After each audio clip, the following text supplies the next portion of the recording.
네, 안녕하세요. 여러분의 공기업 취업 성공을 응원하고 있는 개척 컨설팅의 박규현입니다. 오늘은 여러분들 공기업 취업하고는 전혀 관련 없는 이야기 좀 한 가지 말씀드리려고 해요. 아까 오후에 온라인으로 하는 강의가 있어서 강의 끝나고 나서 유튜브에 들어갔더니 어떤 분께서 이제 댓글을 좀 남겨주시고 그래서 거기에 이제 답글을 달다가 좀 속이 상해서 이렇게 좀 여러분들께 좀 말씀을 좀 드려야겠다라고 생각해서 카메라를 켰습니다.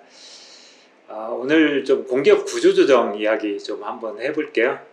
실제 공기업에 다니시는 현직자분들이 아닌 이상 이런 구조조정에 대해서 좀 잘 모르시는 경우가 많이 있을 것 같아서 제가 그래도 19년 정도 공기업에서 근무했었잖아요. 그래서 그런 것들 가지고 이런 공기업 구조조정 관련된 이야기 좀 드리고 싶습니다. 자, 우선 정권이 새롭게 출범하면 이렇게 공기업에 좀 칼을 좀 들이대는 경우가 좀 많이 있습니다. 방만 경영이다, 성과급 자치다, 이런 여러 가지 이야기를 하면서 좀 구조조정을 하려고 해요. 그런데 이것이 유독 좀 보수 정부에서 그런 경향이 좀 심한 편입니다. 이렇게 이제 구조조정을 한다고 하면 일반 국민들의 입장에서는 그럴싸하거든요. 늘 공기업 보면 이제 별로 일도 안 하는데 막 연봉 한 1억씩 받는 거 같고 성과급 잔치 한다는 기사 보고 그러면 화가 나거든요. 내일이 아니니까. 그래서 그런 이제 구조조정을 한다고 하면 많은 국민들이 좋아해 주십니다. 그래서 항상 이 정권 초기에 보면 이 공기업 구조조정이라고 하는 이 정가의 보도를 꼭 꺼내서 휘두르곤 해요. 그런데 이게 좀 시간이 지나고 나면 결국 그 피해는 이제 국민들이 보게 되거든요. 그런데 이걸 많은 분들이 모르시고 그냥 공기업 구조조정 해야 된다, 언론에서 이렇게 떠들어대고 이런 이야기 하기 시작하면 거기에 막 이렇게 박수 치시는 걸 종종 봅니다. 그래서 이 공기업 구조조정이 왜 어떻게 하는 건지 그리고 이게 어떤 문제를 갖고 있는지 좀 차분히 좀 말씀을 드리려고 합니다.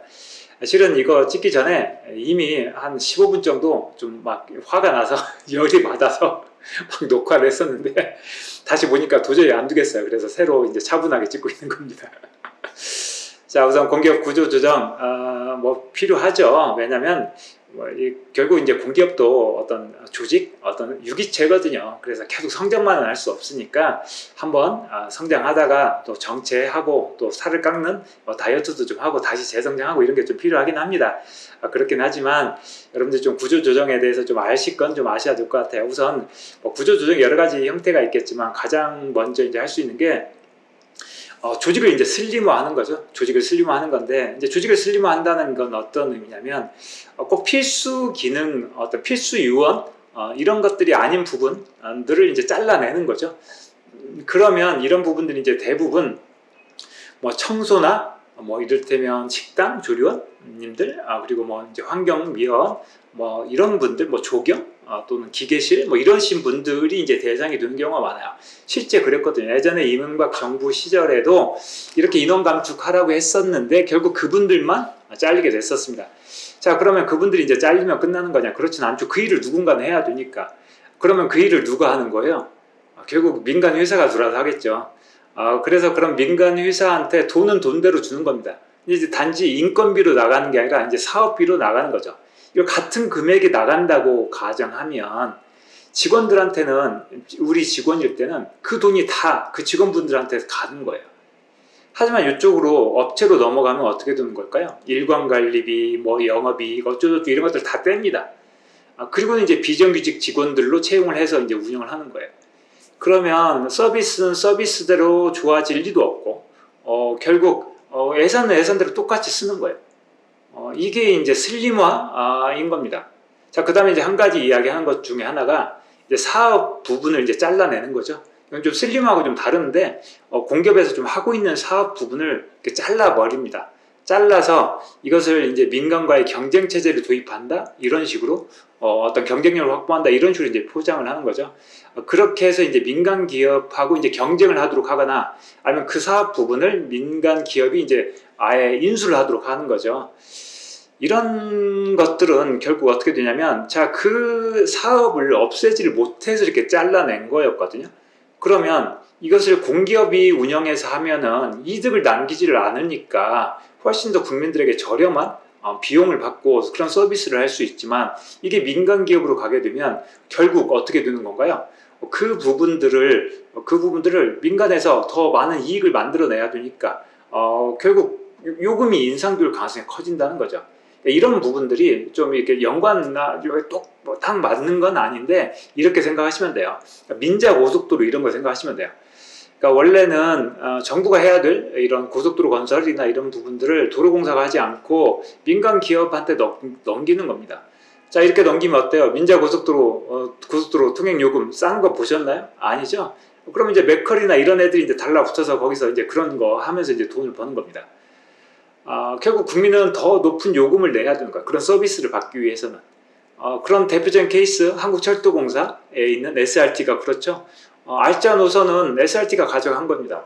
그러면 코레일은 계속 지금 코로나 때문에 가뜩이나 어려운데 적자를 계속 볼 수밖에 없죠. 그래서 그렇게 만들어 놓은 게, 만들어 놓고 SRT를 이렇게 따로 떼서 이렇게 해놓고는 그거 가지고 코레일한테 너네 왜 적자냐 이렇게 따지고 걔들한테 뭐라고 하는 건 실은 잘못된 거죠. 그럼 이제 코레일 어떻게 하면 될까요? 적자 줄이려면 승객 적은 노선 없애면 됩니다. 그렇게 하면 돼요. 그리고 안전요원들 줄이면 됩니다. 이런 식으로 그렇게 되면 아까 말씀드렸던 거예요. 자, 코레일에서 자 이거 인건비가 많이 나간다 이렇게 계속 지적을 당해요. 그러면 안전 부분을 떼내버리는 겁니다. 용역을 주는 거죠. 이게 예전 했던 방식이에요. 그래서 지하철 그때 스크린도어에 끼어서 돌아가셨던 분 계시죠? 그러니까 그런 일들이 계속 반복해서 일어나게 된다는 겁니다. 자, 이런 식으로 어떤 사업을 떼내서 이제 구조조정을 하는 것도 있고, 아니면 자산을 매각하는 것도 있어요. 자, 이렇게 자산을 매각하는 게 일견 좋아 보이죠? 뭐 적자를 줄이고, 뭐 어떤 재무구조를 개선하고. 자, 그러면 이렇게 팔아 넘기는 것이 돈이 안 드는 거면 민간 기업이 사갈까요? 안 사가죠? 이게 계산기 두들겨 봐서 이게 돈벌이가 돼야 민간 기업이 그걸 사가는 겁니다. 그러려면 어떻게 해야 돼요? 헐값에 넘겨줘야 되겠죠? 그렇게 될 수밖에 없습니다. 자, 돈이 돼야 되니까. 그러니까 제값을 못 받고 팔 수밖에 없다는 거예요. 특히 정부에서 이거 가지고 계속 쪼으면 쪼을수록 어때요? 당장 경영진의 입장에서는 자기 임기가 걸려 있으니까, 더 자기 1년이라도 더 하고 싶으면 내 거 아니니까 그냥 팔아버리는 겁니다. 자, 이렇게 해서 알짜배기 자산을 팔면 어떻게 되는 거예요? 그게 국민들한테 돌아오는 건가요? 아니요. 당장은 뭔가 개선하는 효과가 좀 보이긴 하겠죠. 하지만 장기적으로 보면 결국 국민들의 손해라는 겁니다. 국민들의 돈으로 만들어 놓은 자산들일 텐데 그걸 민간 기업한테 헐값에 넘기는 거예요. 지금 한전이 그렇더군요. 한전에 뭐 이렇게 적자 이런 이야기 하면서 자산 매각한다고 필리핀에 있는 발전소를 팔아라, 뭐 판다고 이제 하고 있어요. 필리핀에 있는 그 알짜배기 발전소를 팔면 그거 누가 사갑니까? 국민들로 다시 돌아오는 거예요? 아니죠. 결국 뭐 필리핀에 있는 뭐 정치 권력하고 또 우리나라에 있는 정치 권력들, 또는 뭐 기업들 이런 사람들이 사겠죠. 결국 내 살을 깎아 먹는 겁니다. 이렇게 자산을 매각하는 것도 역시 마찬가지라는 거예요. 그래서 아까 말씀드렸던 사업 부분을 잘라낸다. 지금 한전 제가 예전에 윤석열 정부의 공기업 채용 전망 이런 거 하면서 좀 한전 민영화 걱정이다 이런 이야기 했더니 밑에다가 말도 안 되는 소리 한다 뭐 이런 댓글들 많이 봤어요. 그런데 요즘 기사 보면 어떻습니까? 지금 추진되고 있죠. 지금 한전 내부에서 나오는 이야기는 이미 판매 부분, 그러니까 전기를 판매하는 부분을 떼서 팔겠다는 거예요. 이것을 어떤 의미로 생각하시면 되냐면, 여러분 도시가스 아시죠? 도시가스 보면 각 도시마다 각각 회사가 다 다르고 이렇게 한 거 있죠? 그렇게 한다는 겁니다. 자, 그러면 한전이 전기를 팔 때보다 그 사람들이 더 싸게 공급해 주는 건가요? 민간 기업들이 뭐 머리가 비었나요? 거기서 돈을 더 받아내야 되는데요? 더 뜯어내야 되는데요? 그렇게 해서 민영화가 시작되는 겁니다. 당장 민영화 한다고 하면 국민들이 반대할 거니까 그걸 멋있는 말로 표현하는 거예요. 그 시작이 바로 구조조정입니다. 자, 그러면 이렇게 뭐 구조조정하는 것들이 이런 형태들이 이제 있을 수가 있는데, 그러면 여러분들 이런 거 혹시 생각해 보셨나요? 구조조정은 도대체 왜 하는 걸까? 왜 정부가 들어서서 이걸 구조조정할까? 이런 거 뻔히 알 만한 사람들인데 왜 구조조정을 하려고 하는 걸까? 왜 그러는 걸까요? 국민들을 위해서요? 세금을 아끼기 위해서요? 아니요, 그렇지 않습니다. 가진 자들 배불려 주려고 하는 겁니다. 그렇게 팔면 누가 사가는 겁니까? 기업들이 사가겠죠. 대기업들이, 재벌 총수들이 사가는 겁니다. 거기에 이제 자기 아들 앉혀놓겠죠, 사장으로.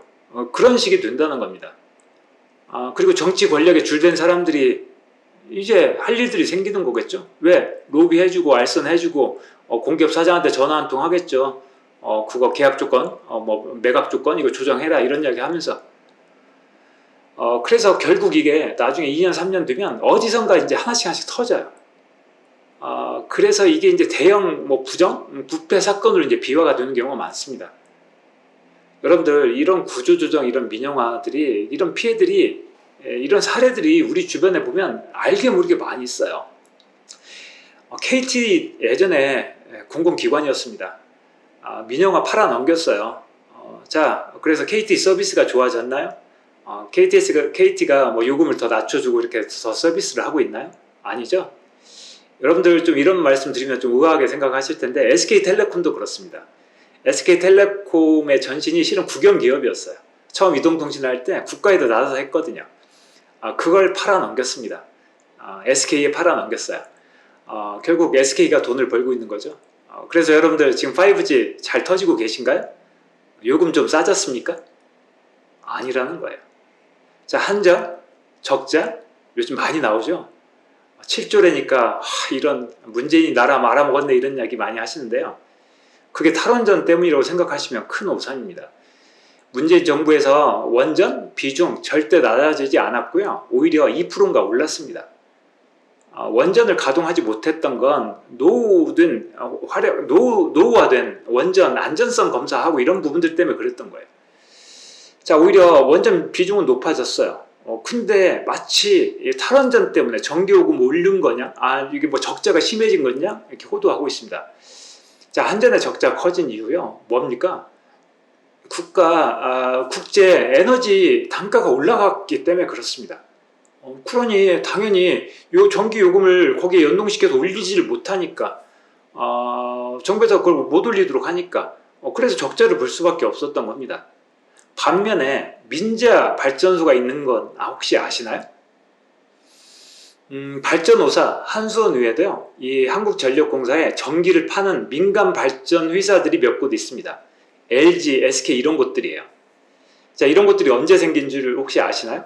이명박 정부 때 생겼습니다. 자, 이렇게 한전은 대규모의 적자를 보고 있는데 이런 민간 발전사들은 지금 사상 최대 호황을 누리고 있습니다. 왜? 이익이 많이 남으니까요. 그래서 1년 동안 벌어들일 수익을 지난 3개월 동안 다 벌었대요. 근데도 그게 혜택이 국민들한테 오는 건가요? 그렇게 LG 뭐 이를테면 그런 발전소에서 자, 수익이 많이 났습니다. 그러면 직원들 월급 올려줘요? 아니죠. 지금 기재부 장관 그런 소리 한다면서요. 월급 빼고 다 올랐는데 월급마저 올리면 안 된다. 기업들이 나서서 월급 인상 자제해달라 이런 이야기 하고 있다는 거죠. 제가 그 얘기 듣고 참 기가 안 차더라고요. 그렇게 많은 수익을 내면 자, 많은 수익을 냈어요. 자, 그러면 어떻게 해야 돼요? 세금 더 걷어야죠. 그 사람들한테 더 돈 많이 못 가져가게 해야죠. 국민들을 위해서라면. 근데 그거 한마디 이야기한 사람들 봤습니까? 없죠. 그래서 그거 가지고 이제 뭐 해준다고요? 법인세를 인하해줘요? 낙수효과니까? 우리가 뭐 거지인가요? 뭐 국민들이 거지예요? 거기서 이렇게 뚝뚝뚝 떨어지는 물방울 하나씩 먹고 같이 성장하는 거예요? 이 말도 안 되는 낙수효과, 어제 7, 80년대 이런 낡고 정말 말도 안 되는 이런 거 가지고 그렇게 말씀하시는 거 정말 아니라고 생각해요. 자, 그렇게 기업들이 법인세 절감하면 투자를 늘려서 공장 더 많이 짓던가요? 아니요, 그렇지 않습니다. 자, 그렇게 해봤자 사내 유보금만 쌓습니다. 그리고 미국에다가 반도체 공장 짓고요. 미국에 자동차 공장 지어요. 그런데 그건 좀 일견 이해가 돼요. 왜냐하면 기업의 입장에서는 당연히 이윤을 추구해야 되니까. 그렇다 치지만 그래도 국내 기업에서 국내에 뭔가 공장 하나는 더 지어줘야 되고 그래야 되는 거 아니에요? 삼성 뭐 평택은 짓고 있습니다. 현대 지난 15년 동안인가 국내 공장 하나 늘리지 않았습니다. 광주에 뭐 상생인가 뭐 그런 거 하나 짧게 하나 지은 거 그런 거밖에 없어요. 낙수 효과 기대 못합니다.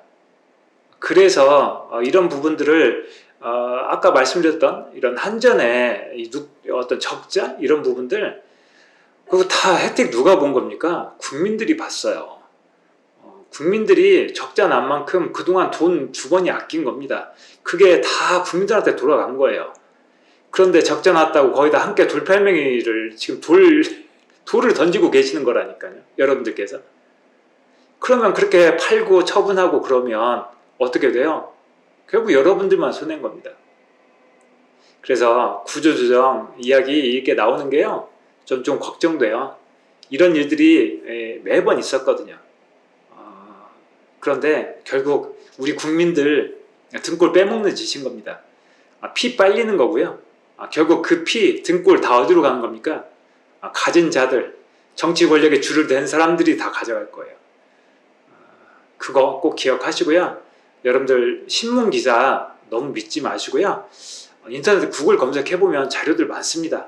그런 자료들 좀 찾아보시고 좀 여러분들 어떤 정치적인 의사나 어떤 판단을 내릴 때 좀 더 그런 식으로 좀 알아보시고 판단 내리셨으면 좋겠어요. 제가 물론 문재인 대통령 좋아하긴 하지만 문재인 대통령 잘못한 것도 많겠죠. 물론 있을 겁니다. 하지만 말도 안 되는 이야기로 비난하거나 그렇게 하진 않으셨으면 좋겠고요. 그리고 또 이런 구조조정 여러분들 좀 심각하게 좀 생각해 주시고 좀 거기에 슬기롭게 좀 대처해 주셨으면 좋겠습니다. 오늘 괜히 공기업 취업하고 별로 관련 없는 이야기인데 유튜브에 댓글 달다가 이렇게 열받아서 이 공기업 구조조정에 대해서 여러분들하고 좀 말씀드리고 싶어서 이렇게 녹화하게 됐습니다. 좀 너그럽게 이해해 주시고요. 다음에는 진짜 여러분들에게 도움되는 컨텐츠로 좀 찾아뵙도록 하겠습니다. 감사합니다.